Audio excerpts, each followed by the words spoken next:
มาสูงพี่น้องเสียงขนาดมันในก่อเขามาเฮียนหูฝ่าหมอน้ำหรือหมอน้ำเขานั่นเนี่ยขนาดฝ่าติปิกมันนั่นคณะพี่น้องเขานะต้องจะได้ลุ่มล่ากันคณะพี่น้องเขานะสองพี่น้องเขาลุ่มล่าเยาก็เอาน้ำธรรมดาใส่น้ำเปล่านี่นะคนาะน้ำจอมตาจอมตังใส่ในเด้มันไรคณะพี่น้องเขานะมันดีกวายอ๋อมันดีที่เราหมอน้ำมาแตกคณะฝาในอันเดียวกันผมตัวดีคณะพี่น้องเขานะกวายคณะมาตัวจอมกันครับพี่น้องเขานะอันนี้ ห้ามเปิดนะเพราะว่ามันใหม่ๆในพี่น้องเขาอย่าไปเปิดคณะเปิดเหมือนเจิงว่าพวกกลางในจิมเจ้ามาอะไรสตาร์ทเครื่องในต้องไปเปิดคณะพี่น้องเขานะพวกเปิดใหม่ๆเนี่ยมันได้ปรุงขึ้นมาคณะพี่น้องเขาพังคณะนะครับเขาเตรียมไว้คณะเพราะว่าใหม่เนี่ยอย่าไปเปิดในเขานะพี่น้องเขานะเอาค่ะฝาหม้อน้ำเขาใน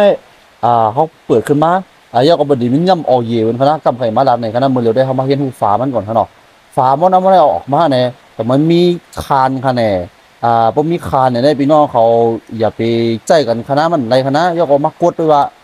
ฝาหม้อน้ำมันได้มีสปริงคณะพี่น้องเขานะเพราะว่าน้ำมันอีขึ้นมาแห้งๆเนี่ยเพราะว่าน้ำมันอีขึ้นมาแห้งเนี่ยสปริงเนี่ยมันได้อีก็มันได้เปิดปันค่ะมันได้เปิดมันได้กดลงอะไรแห้งครับพี่น้องน้องคันเท่าไหร่พวกมันเปิดกูดเนี่ยมันอีแห้งๆเนี่ยมันได้ไหลเข้ามาในหมอกพักเข้าในคณะพี่น้องเขานะนะครับมันได้มีหมอกพักอยู่กันในคณะ เพราะมันอีแห้งมันได้ไหลเข้ามาเนี่ยครับย่อพอมันเย็นย่อเนี่ยมันได้รูกว่าขึ้นเนี่ยครับนะอันในการเหตุการณ์หมอน้ำพอนอการเหตุการณ์น้ำฮะเนี่ยเอาครับไม่งานสองผ่าหมอน้ำพวกปล่อยเพราะมันน้ำอีเข้ามาทางในเพราะในจึงแห้งอีมันสูงนะแห้งหมอน้ำนะแห้งอีมันแห้งลานมันสูงนะครับเนาะเพราะมันอีเข้ามาในหมอกพักมันได้เพราะในจึงมันได้ที่ได้หมอน้ำเขาแตกครับนะย้อนฝาในครับนะคือเขาปล่อยครับนะพี่น้องครับนะอย่าไปถังเด็กครับนะอย่าไปไว้วาวมางครับนะพี่น้องครับนะครับ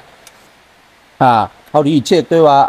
อันนี้มันกว่อยนะครับเนี่ยมันได้มีสปริงนะมากดด้วยนะครับกดกำคางอะไรครับจ้องดิดขึ้น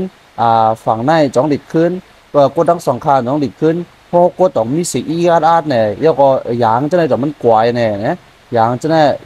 ดังดอกทั้งสองตัวของกว่อยคะแนนเนี่ยเอามาเช็คกันคณะพี่น้องเขานะเพราะว่าพวกกว่อยเนี่ยกดต่อกดเย้ามันเต็มขึ้นมาแล้วก็ยางเนี่ยก็ติดกวายแล้วก็ไปติดสิกติดสากติดมีไว้นำออกเนี่ยนะคณะพี่น้องเขานะอันนี้เป็นใส่ออยล์ไว้ครับเนี่ยมันเต็มเป็นทางครับนะครับใส่กิ้งเขาเลยเพิ่นมีน้ำออยล์เบิ่นคณะพี่น้องครับน้ำออยล์เนี่ยมันได้มี2เมี่ยวคณะในเมืองไทยในคณะผมว่าในเมืองใต้ได้มันได้มีหลายเมี่ยวมันหลายสีมั้งเนาะแต่ในเมืองไทยนี่มี2สีคณะมันได้มีสีสีชมพูกับสีเขียวคณะพี่น้องเขาเนาะสีเขียวเนี่ยเขาใจกับรถอิซูซุรถ ฟอร์ดรถเอียงเขาว่าจะนั่นค่ะเนาะถ้าเป็นสีเขียวเป็นเจอกับรถโตโยต้าอย่างเร็วครับพี่น้องเขานะออกครับมันเดี๋ยวรถเจอกับรถโตโยต้าตระกูลโตโยต้าเนี่ยมันเดี๋ยวเจอเป็นสีชมพูครับนะพี่น้องเขานะตระกูลโตโยต้าเนี่ยเจอเป็นสีชมพูค่ะแล้วก็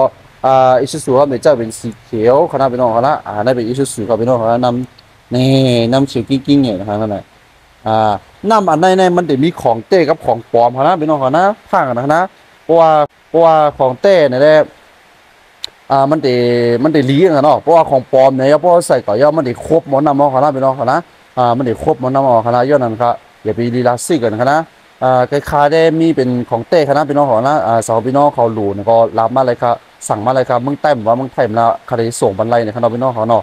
เป็นของเต้ครับพี่น้องคณะมันได้มี2เมลครับสีชมพูกับสีเขียวครับ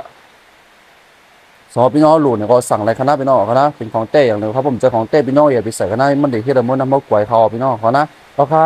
มันก็มีกันได้คณะพี่น้องเขานะฝาโมโนโมนาเพราะฉะนั้นแล้วก็ตุ้ยกันเขาเนาะเยาก็